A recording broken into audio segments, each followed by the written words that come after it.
Inclusive faz um ano. Um ano que Perfeitamente. Faz um ano desde nossa última entrevista. E o que mudou?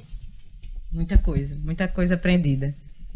O que, por exemplo? Qual a maior lição daquela última entrevista que a senhora deu aqui a gente? Deixa eu primeiro anunciar a doutora Roberta tá Lacerda, certo, tá que bom. hoje é reconhecidamente uma sumidade para falar sobre esse famigerado vírus aí. É a infectologista doutora Roberta Lacerda. Doutora, muito obrigado pela sua participação aqui, pela sua atenção ao 96 FM. A gente estava catando a senhora a todo custo, a gente sabe quanto a senhora trabalha, quanto a senhora está aí na frente de combate a essa doença e ainda tem que ser esposa e mãe. Mas muito obrigado aqui pela presença. Vamos lá, pergunta aí, Gustavo.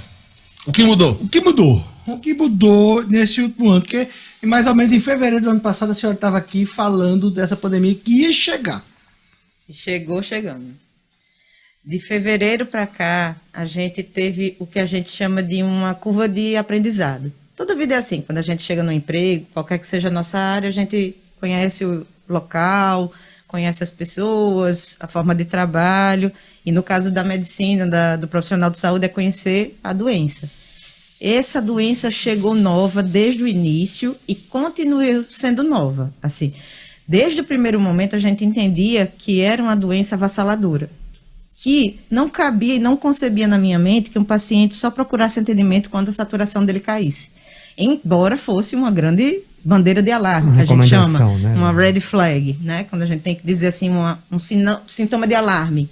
A gente tem na dengue isso, e me preocupa que um ano depois, nenhuma sociedade científica fez nenhum painel de score clínico de gravidade para a gente se atentar àquele paciente que está na nossa frente e dizer, esse paciente não pode sair daqui sem ter um exame assim assado, sem eu saber que fator de risco e qual a probabilidade de gravidade dele evoluir para a forma grave de UTI.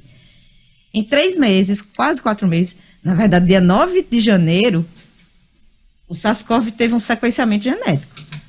O que me leva ao primeiro erro da OMS, que só em 30 de janeiro terminou a primeira parte da equipe que foi destacada para estudar a pandemia e o surto, que não foi terminado.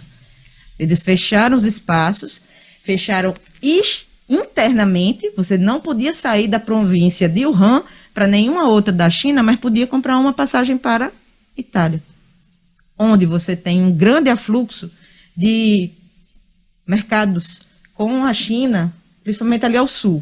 Tem uma região específica da Itália que me foge agora, mas exatamente o primeiro caso da Europa foi na Itália. Mas que, na verdade, quando investigaram retrospectivamente, já havia pacientes doentes lá desde meados de dezembro que iam, voltavam e depois tinham uma pneumonia, mas, enfim, na França foi verificado que foi o primeiro caso, não foi esse da Itália, mas foi descrito naquela época. Então, não foi fechado. As 2 primeiras pandemias de SARS-CoV e MERS-CoV, que foi em Guangdong, em 2002, fechou e conteve.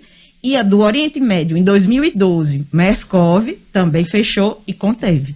Eu só me lembro dessa doença quando a gente abria o PubMed, que é uma biblioteca médica, que a gente olhava lá coisas anedóticas. Surgia um surto numa UTI do Canadá, que o médico foi lá no Oriente Médio ou foi lá na China e acabou pegando e teve um surto naquela unidade. Mas surto é para ser contido na hora.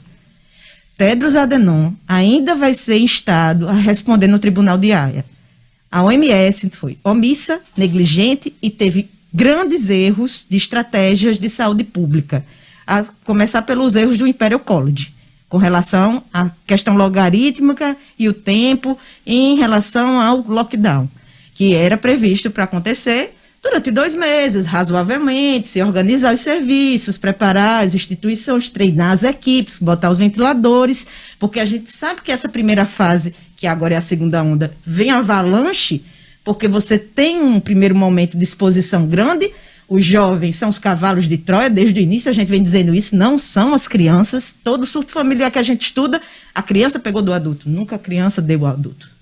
A criança, ela tem várias infecções ao longo da vida, ela tem muito interferon, que é o nosso antiviral natural, ela pega um vírus, depois está com outro, e aí foi visto em mais de 200, 300 famílias da Escócia que quem convivia com 5 crianças tinha menos probabilidade de ter Covid do que quem tinha na casa 1 ou 2.